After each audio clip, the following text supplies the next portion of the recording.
Ahí, y ahora trabaja como postdoc en el grupo de Pharma, ¿no? En la universidad. Sí. Y habla un poco alto porque bueno, intentamos microfonar la sala, pero aún no hemos podido. Bueno, muchas gracias a todos por venir, gracias también a los que están en línea. Y como bien ha dicho, yo vengo a presentaros el trabajo que lleva realizando el área del dolor del grupo de farmacología de las dianas terapéuticas de los últimos años. Y concretamente voy a centrarme en el papel de la interleucina 16 en modelos experimentales de dolor. Tengo que decir que yo ya colaboré con este grupo previamente, pero que no me incorporé a tiempo completo hasta principios de este año y principalmente me he dedicado a la parte histológica de todo este proyecto. Antes de contaros cuál es el papel de la IL-16 en estos modelos de dolor, quiero explicar un poco primero qué es el dolor y cómo se define. Según la Asociación Internacional para el Estudio del Dolor, define este como una experiencia sensorial y emocional desagradable asociada similar a la asociada con un daño tisular real o potencial. ¿Y por qué es importante el dolor? El dolor es importante porque tiene muchas repercusiones clínicas para el paciente. A nivel clínico hay dos tipos principales de dolor. El dolor agudo, que es un dolor de evolución rápida, que muchas veces desaparece de forma espontánea sin necesidad de tratamiento, y el dolor crónico, que es un dolor de mucho mayor tiempo de evolución, más de 3 meses, no va a desaparecer de forma espontánea y muchas veces los tratamientos no son eficaces para eliminar este tipo de dolor. Además, en España, según el Observatorio del Dolor, el 22,4% de los adultos presenta algún tipo de dolor crónico, que normalmente suelen asociar o con signos de tristeza, angustia o ansiedad, por lo que va a ser muy importante buscar nuevas estrategias capaces de inhibir esa respuesta dolorosa. ¿Cómo medimos el dolor? En humanos es bastante más sencillo, tenemos una serie de cuestionarios o escalas con las cuales nosotros podemos hacer una valoración de esa percepción subjetiva que tiene el individuo sobre el dolor. Sin embargo, en animales los cuestionarios y escalas no nos sirven y tenemos que utilizar test de comportamiento que nos permitan medir un estímulo nociceptivo. Un estímulo nociceptivo es aquel estímulo que va a producir dolor. Y tenemos diferentes test de comportamiento. Hay test de comportamiento como el de la retirada de la cola, el test del amido o la placa caliente unilateral, que es de la que hablaré más adelante.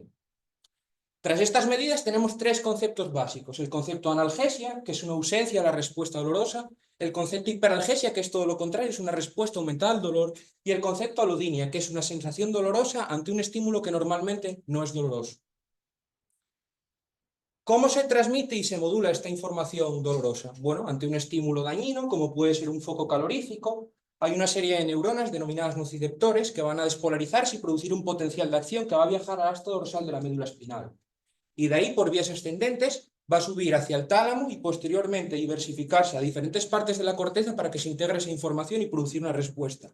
Una de esas puede ser el acto reflejo de quitar la mano del foco caliente. ¿Cómo trabajamos en el laboratorio de farmacología de las dianas terapéuticas en relación con el estudio del dolor?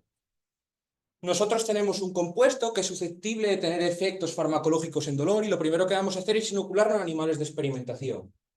Después vamos a ver los efectos que este compuesto produce en el animal mediante test de comportamiento y en el caso de que tenga un efecto en la modulación del dolor vamos a estudiar a nivel molecular los mecanismos implicados. ¿Y qué aspectos del dolor son los que interesan en el grupo de farmacología de las dianas terapéuticas? Bueno, el grupo lleva más de 40 años estudiando diferentes aspectos relacionados con la modulación del dolor. Sin embargo, en los últimos 10 años se han centrado principalmente en el papel de diferentes quimiocinas en la modulación del dolor. Así, este artículo, publicado en el año 2020, abrió las puertas al estudio de la IL-16. En este artículo se veía cómo la administración exógena de una quimiocina, la CCL4, producía hiperalgesia en los animales. Y esa hiperalgesia estaba mediada por otras citocinas. Así, en un array de más de 40 citocinas involucradas en inflamación, observaron que había una que no estaba presente en los animales salinos, mientras que sí estaba muy aumentada en aquellos animales que tenían hiperalgesia. Esta proteína era la IL-16, que fue descubierta en Boston en el año 1982 por estos científicos y que sintetiza como una proteína de 80 kilodaltons que tiene que ser extinguida por la caspase 3 en un punto para dar un monómero de 14 kilodaltons maduro. Ese monómero va a formar tetrámeros y va a ser exportado fuera de la célula, uniéndose a diferentes receptores de superficie de otras células, siendo uno de los más importantes el CD4. ¿Qué células producen esta IL-16? Muchas células de origen inmune. Encontramos los macrófagos, células dendríticas, linfocitos o mastocitos. Y se sabe que está involucrada en diferentes patologías, como pueden ser patologías de origen cardiovascular, puede ser la artritis reumatoide, la psoriasis o la endometriosis. Y en estas patologías se cree que puede tener un papel principalmente con una molécula quimiotrayente, reclutando otras células inmunes a los sitios de la lesión. Sin embargo, su papel en dolor no estaba nada estudiado, por lo cual el grupo vio un nicho muy importante en estudiar qué papel podría cumplir la IL-16 en el dolor. Así, la primera pregunta que se hizo el grupo fue si su administración de forma exógena tenía algún efecto en la modulación del dolor.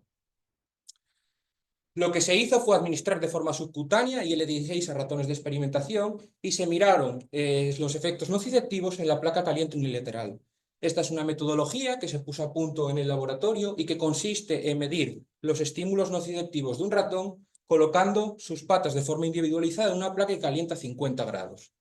En un ratón que no está inoculado con ningún compuesto que produzca efectos en dolor, normalmente los tiempos de latencia, los que va a aguantar la pata, va a ser unos 15 segundos. Sin embargo, si metemos un compuesto, inoculamos un compuesto que produce efectos dolorosos, los tiempos de latencia se van a reducir, al ratón le duele y levanta primero la pata, obteniendo tiempos de latencia de 8 a 10 segundos. Si la respuesta del compuesto es analgésica y quita el dolor, los tiempos de latencia van a ser superiores a 15. Así, cuando administramos la IL-16, comprobamos que tanto con dosis de 10 a 30 nanogramos por kilo, obteníamos una respuesta hiperalgésica en los ratones, 8 o 10 segundos de tiempo en la pata. Del mismo modo, si inoculábamos a la vez un anticuerpo frente al CD4, el principal receptor de esta interleucina, la respuesta hiperalgésica se revertía por completo.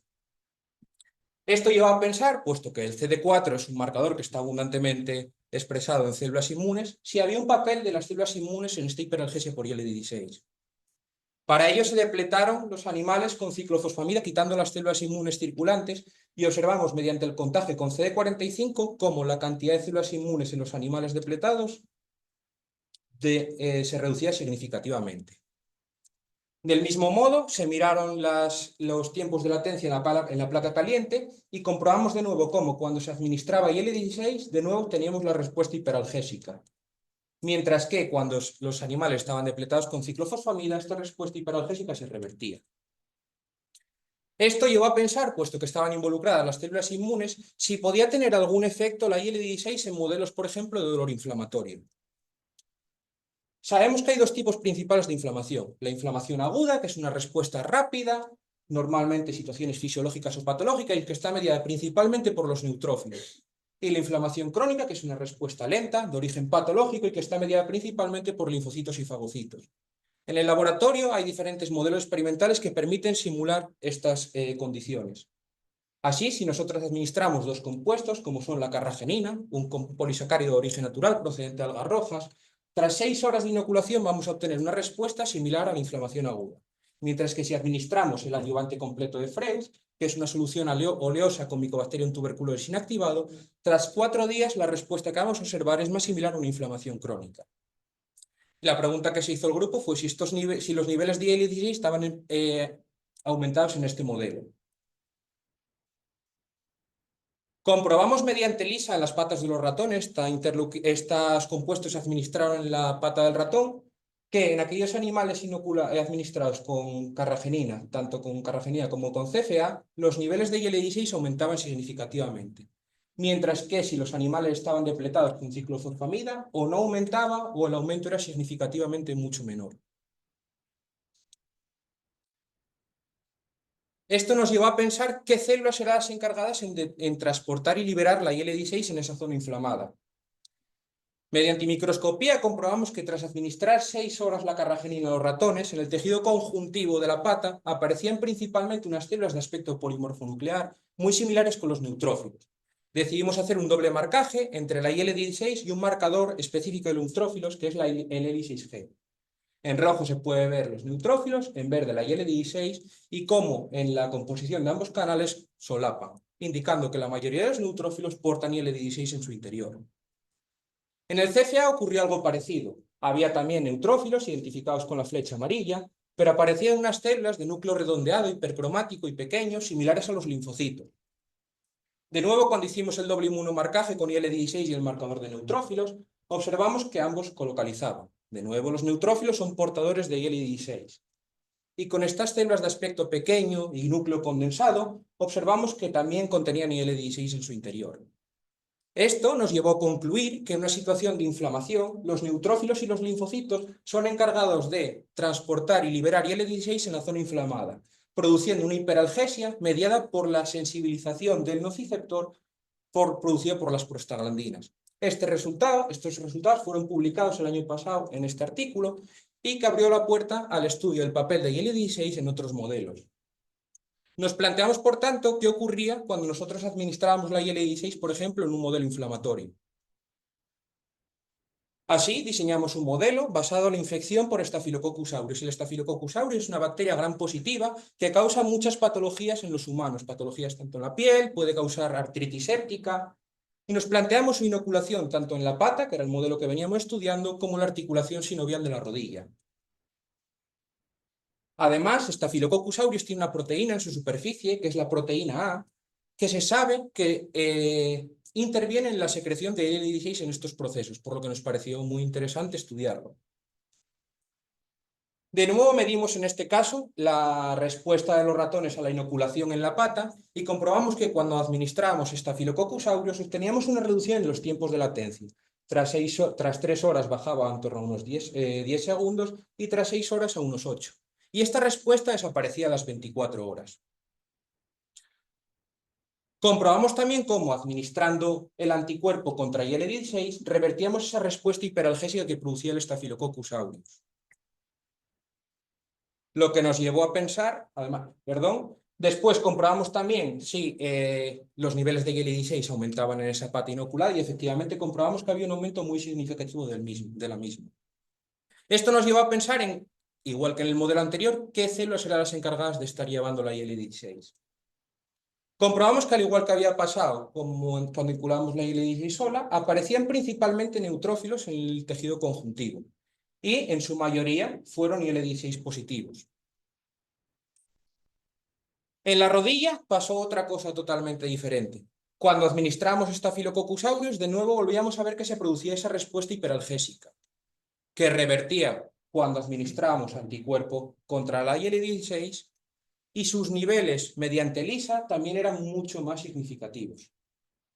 A la hora de mirar las células implicadas, lo que observamos fue que en aquellos animales que estaban inoculados con PBS, la membrana sinovial del ratón correspondía con una única fila de células, mientras que en aquellos que habían sido inoculados con Staphylococcus aureus había un engrosamiento de esta membrana sinovial.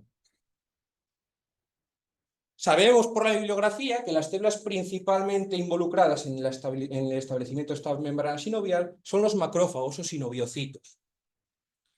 Decidimos estudiar así cómo estaban estos macrófagos o sinobiocitos mediante su marcador CD68.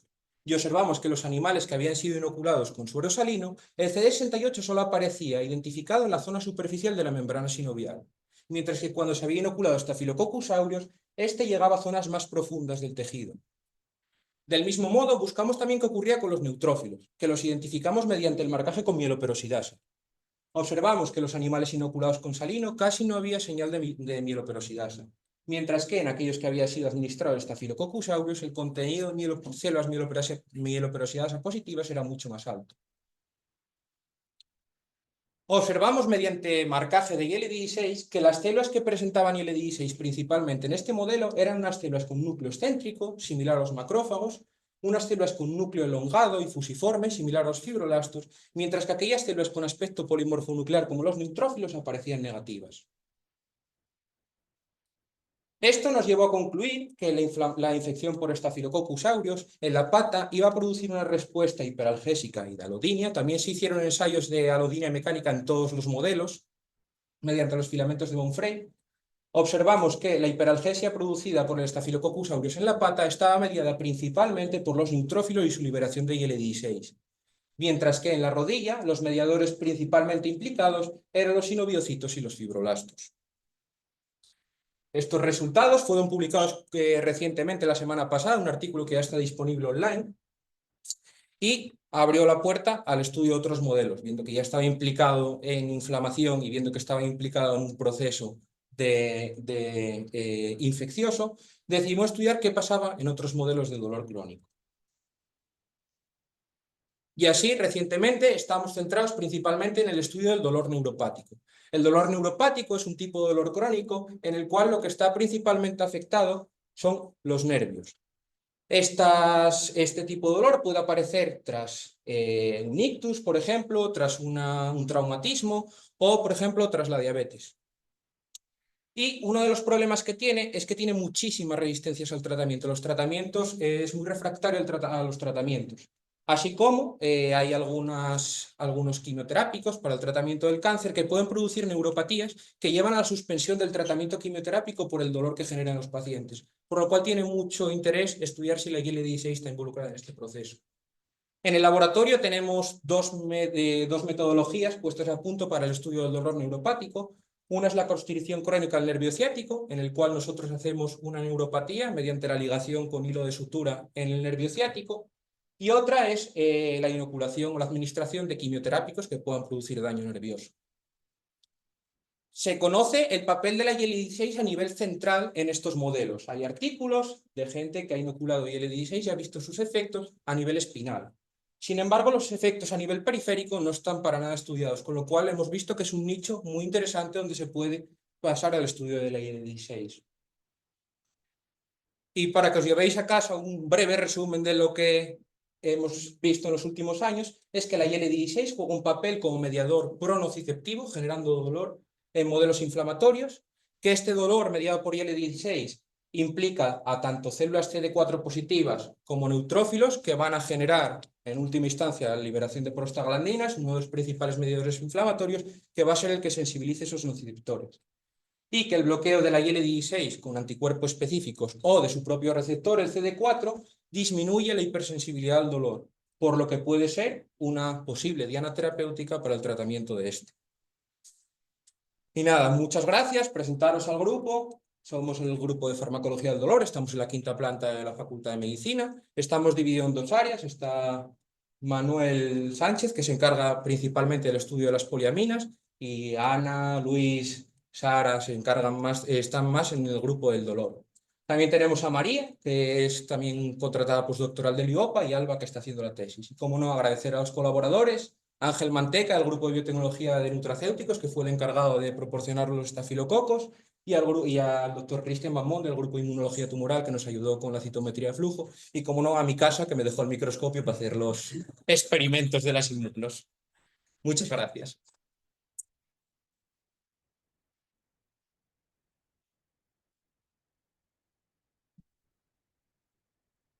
Muy bien, muchas gracias, Osama.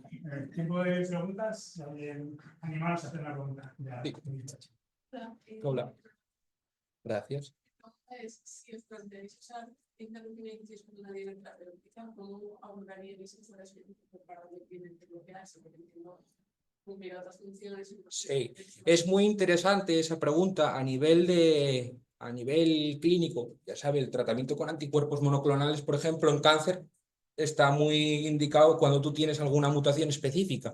Aquí pensamos más en tratamientos locales. Por ejemplo, ante una inflamación por Staphylococcus aureus, si tú lo inoculas en la cavidad articular al anticuerpo, eso se queda mucho más localizado. Y la difusión del anticuerpo tampoco es tan buena como si tú lo pones sistémico, por ejemplo, detrás del cuello del ratón. Entonces, planteamos más como un posible tratamiento a nivel local. Porque es verdad que, claro, si tú inhibes la IL-16 o el CD4, que es un receptor muy abundantemente expresado en células, los efectos que puedes tener a nivel sistémico, claro que son mucho más perjudiciales. Bueno, voy a hacerte una pregunta súper interesante sobre el papel de las células inmunes, ¿no? en el dolor, ¿no? Y en la producción del dolor. Quería preguntar una pregunta es, ¿el anticuerpo que utilizáis en inmunofluorescencia para la IL-16 es para la forma completa o es para la forma activada? ¿Sois capaces de diferenciar? Reconoce toda la proteína. Miré y reconoce toda la secuencia. No va contra una región específica de la proteína. Entonces, claro, no te puedo decir si va contra la forma completa o contra la forma extendida por la caspasa, claro. Es que me llamó la atención en las fotos, en los neutrófilos, sí que se ve claramente que tiene una IL-16 dentro, pero en la que muestras el linfocito T, sí que parece que está en membrana, ¿no? Parece como que marca el linfocito T en membrana y puede estar asociado quizás al CD4. Bueno, ya también, sí, te refieres en esta en esta imagen de aquí. Bueno, también es que el linfocito tiene muy poco, y estamos para atrás, Sí, el linfocito está tiene muy- muy poco citoplasma, la mayor parte es núcleo, Vale, entonces exacto. te queda muy restringido, puede estar citoplásmico, pero que no lo sepas, además sí. es microscopía óptica, no puedes diferenciar si está localizado completamente en membrana o si es Vale, citoplásmico.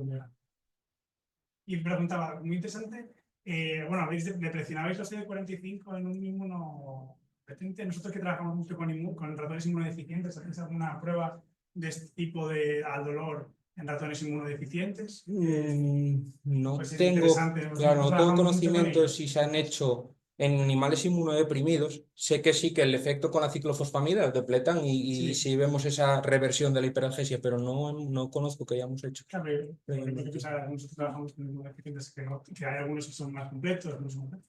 Lo que puede ser interesante es probar. Bueno, seguramente puede que tengan menos dolor porque las células inmunes median mucho la liberación de las prostaglandinas y al final, tanto en inflamación como en dolor, están muy involucradas. Aunque no tenemos en cuenta.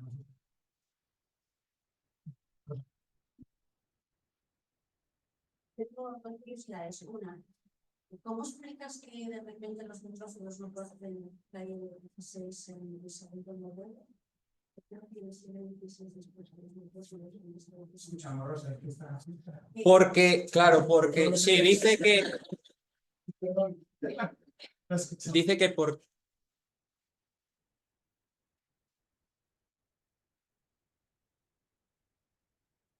A mí también me llamó mucho la atención porque sí que esperaba que, viendo que veníamos de todos los modelos en los que los neutrófilos son los mandatorios ahí, llegar a la rodilla y no encontrarme ningún neutrófilo positivo me llamó muchísimo la atención. Pero sí que es verdad que las rodillas, la membrana sinovial es un entorno muy...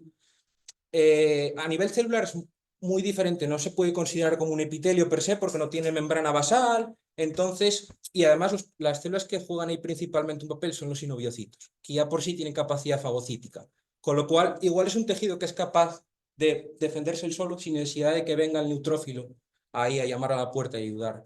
Es difícil de entender, sí, pero es difícil de entender, habría que mirar un poco más, pero...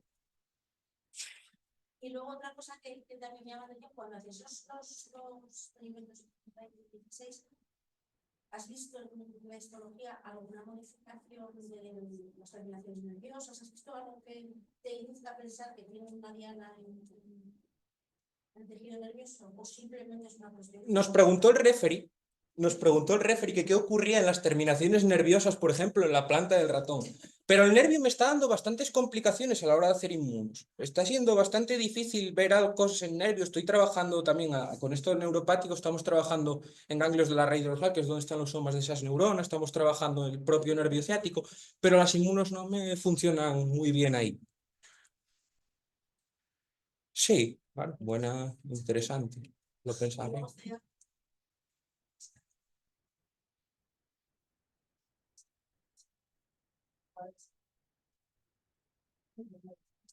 Nada. Más preguntas. Y yo tengo una un poco más, cuando mencionaste que el 6 realmente repercute después sobre un montón de citoquinas que son ¿qué pasa más arriba? ¿Podría haber otras interleuquinas que a su vez regulasen a IL-16 y pudiesen tener una repercusión en la amplificación? Sí, hay una cascada muy interesante, parte del TNF. Perdona, y de otra manera, ¿cómo de central es el papel del 6? Hay cascadas que vienen aguas arriba de mediadores mucho más importantes como el TNF, que puede activar por otras vías a IL-16, o sea que no creo que sea la IL-16 única.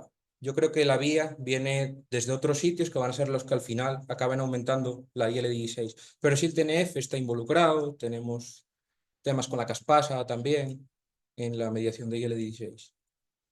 Pero muy fresco, estamos en el camino. Bueno, en cualquier caso, enhorabuena porque fue muy didáctico y muy bonito. Gracias.